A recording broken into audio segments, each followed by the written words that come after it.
Chapter 5 The Little People. Then you recognize the thing? Certainly. It is a brooch that Annie Trevor used to wear on Sundays. I remember the pattern. But where did you find it?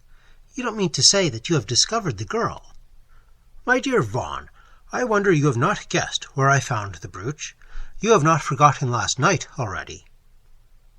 Dyson, said the other, speaking very seriously, I have been turning it over in my mind this morning while you have been out. I have thought about what I saw, or perhaps I should say about what I thought I saw, and the only conclusion I can come to is this, that the thing won't bear recollection. As men live, I have lived soberly and honestly in the fear of God all my days, and all I can do is believe that I suffered from some monstrous delusion, from some phantasmagoria of the bewildered senses. You know we went home together in silence. Not a word passed between us as to what I fancied I saw. Had we not better agree to keep silence on the subject? When I took my walk in the peaceful morning sunshine, I thought all the earth seemed full of praise, and passing by that wall, I noticed there were no more signs recorded, and I blotted out those that remained. The mystery is over, and we can live quietly again. I think some poison has been working for the last few weeks. I have trod on the verge of madness, but I am sane now. Mr. Vaughan had spoken earnestly, and bent forward in his chair and glanced at Dyson with something of entreaty. My dear Vaughan, said the other, after a pause, what's the use of this? It is much too late to take that tone. We have gone too deep. Besides, you know as well as I, there is no delusion in the case. I wish there were with all my heart. No, in justice to myself, I must tell you the whole story, so far as I know it. Very good, said Vaughan with a sigh. If you must, you must. Then, said Dyson, we will begin at the end, if you please. I found this brooch you have just identified in the place we have called the bowl. There was a heap of grey ashes, as if a fire had been burning. Indeed, the embers were still hot, and this brooch was laying in the ground just outside the range of the flame. It must have dropped accidentally from the dress of the person who was wearing it. No, don't interrupt me. We can pass now to the beginning, as we have had the end. Let us go back to that day you came to see me in my rooms in London. So far as I can remember, soon after you came in, you mentioned, in a somewhat casual manner, that an unfortunate and mysterious incident had occurred in your part of the country. A girl named Annie Trevor had gone to see a relative and had disappeared. I confess freely that what you said did not greatly interest me. There are so many reasons which may make it extremely convenient for a man, or more especially a woman, to vanish from the circle of their relations and friends. I suppose, if we were to consult the police, one would find that in London somebody disappears mysteriously every other week, and the officers would, no doubt, shrug their shoulders and tell you that by the law of averages it could not be otherwise. So I was very culpably careless to your story, and besides, there is another reason for my lack of interest. Your tale was inexplicable. You could only suggest a blackguard sailor on the tramp, but I discarded the explanation immediately, for many reasons, but chiefly because the occasional criminal, the amateur in brute crime, is always found out, especially if he selects the country as a scene of his operations. You will remember the case of that Garcia you mentioned. He strolled into a railway station the day after the murder, his trousers covered with blood, and the works of the Dutch clock, his lute, tied in a neat parcel. So rejecting this, your only suggestion, the whole tale became, as I say, inexplicable, and therefore profoundly uninteresting. Yes, therefore, it is a perfectly valid conclusion. Do you ever trouble your head about problems which you know to be insoluble?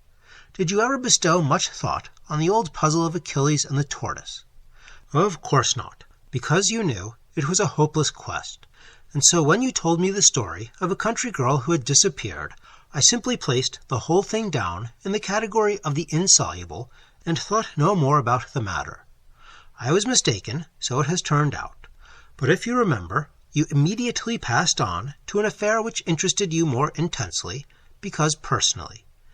I need not go over the very singular narrative of the flint signs. At first I thought it all trivial, probably some children's game, and if not that, a hoax of some sort. But your showing me the arrowhead awoke my acute interest. Here I saw there was something widely removed from the commonplace, and a matter of real curiosity. And as soon as I came here, I set to work to find the solution, repeating to myself again and again the signs you had described. First came the sign we have agreed to call the army, a number of serried lines of flint, all pointing in the same way. Then the lines, like the spoke of a wheel, all converging towards the figure of a bowl. Then the triangle, and last of all, the half-moon. I confess that I exhausted conjecture in my efforts to unveil this mystery, and as you will understand, it was a duplex, or rather triplex problem, for I had not merely to ask myself, what do these figures mean, but also who can possibly be responsible for the designing of them, and again, who can possibly possess such valuable things, and knowing their value, thus throw them down by the wayside. This line of thought led me to suppose that the person or persons in question did not know the value of unique flint arrowheads, and yet this did not lead me far, for a well-educated man might easily be ignorant on such a subject. Then came the complication of the eye on the wall, and you remember that we could not avoid the conclusion that in the two cases the same agency was at work. The peculiar position of these eyes on the wall made me inquire if there was such a thing as a dwarf anywhere in the neighborhood, but I found that there was not, and I knew that the children who passed by every day had nothing to do with the matter. Yet I felt convinced that whoever drew the eyes must be from 3½ to 4 feet high, since, as I pointed out at the time, anyone who draws on a perpendicular surface chooses by instinct a spot about level with his face. Then again, there was the question of the peculiar shape of the eyes, that marked Mongolian character of which the English countryman could have no conception, and for a final cause of confusion, the obvious fact that the designer or designers must be able practically to see in the dark. As you remarked, a man who has been confined for many years in an extremely dark cell or dungeon might acquire that power, but since the days of Edmond Dantes, where would such a prison be found in Europe? A sailor who had been immured for a considerable period in some horrible Chinese oubliette seemed the individual I was in search of, and though it looked improbable, it was not absolutely impossible that a sailor, or let us say, a man employed on shipboard, should be a dwarf. But how to account for my imaginary sailor being in possession of prehistoric arrowheads? And in the possession granted, what was the meaning and object of these mysterious signs of flint, and the almond-shaped eyes? Your theory of a contemplated burglary I saw nearly from the first to be quite untenable, and I confess I was utterly at a loss for a working hypothesis. It was a mere accident which put me on the track. We passed poor old Trevor, and your mention of his name and of the disappearance of his daughter recalled the story which I had forgotten or which remained unheeded. Here, then, I said to myself, is another problem, uninteresting, it is true, by itself, but what if it proved to be in relation with all these enigmas which torture me? I shut myself in my room and endeavored to dismiss all prejudice from my mind, and I went over everything de novo, assuming for theory's sake that the disappearance of Annie Trevor had some connection with the flint signs and the eyes on the wall. This assumption did not lead me very far, and I was on the point of giving the whole problem up in despair when a possible significance of the bowl struck me. As you know, there is a devil's punch bowl in Surrey, and I saw that the symbol might refer to some feature in the country. Putting the two extremes together, I determined to look for the bowl near the path which the lost girl had taken, and you know how I found it. I interpreted the sign by what I knew, and read the first. The army thus: there is to be a gathering or assembly at the bowl in a fortnight, that is, the half-moon, to see the pyramid or to build the pyramid. The eyes, drawn one by one, day by day, evidently checked off the days, and I knew that there would be 14 and no more. Thus far the way seemed pretty plain. I would not trouble myself to inquire as to the nature of the assembly, or as to who was to assemble in the loneliest and most dreaded place among these lonely hills. In Ireland, or China, or the west of America, the question would have been easily answered. A muster of the disaffected, the meeting of a secret society, vigilantes summoned to report. The thing would be simplicity itself. But in this quiet corner of England, inhabited by quiet folk, no such suppositions were possible for a moment. But I knew that I should have an opportunity of seeing and watching the assembly, and I did not care to perplex myself with hopeless research. And in place of reasoning, a wild fancy entered into judgment. I remembered what people had said about Annie Trevor's disappearance, that she had been taken by the fairies. I tell you, Vaughan, I am a sane man, as you are. My brain is not, I trust, mere vacant space to let to any wild improbability, and I tried my best to thrust the fantasy away.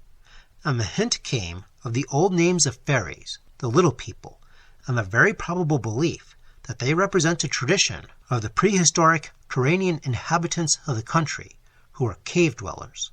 And then I realized with a shock that I was looking for a being under 4 feet in height, accustomed to live in darkness, possessing stone instruments, and familiar with the Mongolian cast of features. I say this, Vaughan, that I should be ashamed to hint at such visionary stuff to you, if it were not for that which you saw with your very eyes last night, and I say that I might doubt the evidence of my senses, if they were not confirmed by yours. But you and I cannot look each other in the face and pretend delusion. As you lay on the turf beside me, I felt your flesh shrink and quiver, and I saw your eyes in the light of the flame. And so I tell you without any shame what was in my mind last night as we went through the wood and climbed the hill and lay hidden beneath the rock. There was one thing that should have been most evident that puzzled me to the very last. I told you how I read the sign of the pyramid, the assembly was to see a pyramid, and the true meaning of the symbol escaped me to the last moment. The old derivation from pyre, fire, though false, should have set me on the track, but it never occurred to me. I think I need say very little more. You know we were quite helpless, even if we had foreseen what was to come. Ah, the particular place where these signs were displayed. Yes, that is a curious question. But this house is, so far as I can judge, in a pretty central situation amongst the hills, and possibly, who can say yes or no, that queer old limestone pillar by your garden wall was a place of meeting before the Celt set foot in Britain. But there is one thing I must add. I don't regret our inability to rescue the wretched girl. You saw the appearance of those things that gathered thick and writhed in the bowl. You may be sure that what lay bound in the midst of them was no longer fit for earth. So, said Vaughan. So she passed in the pyramid of fire, said Dyson, and they passed again to the underworld, to the places beneath the hills.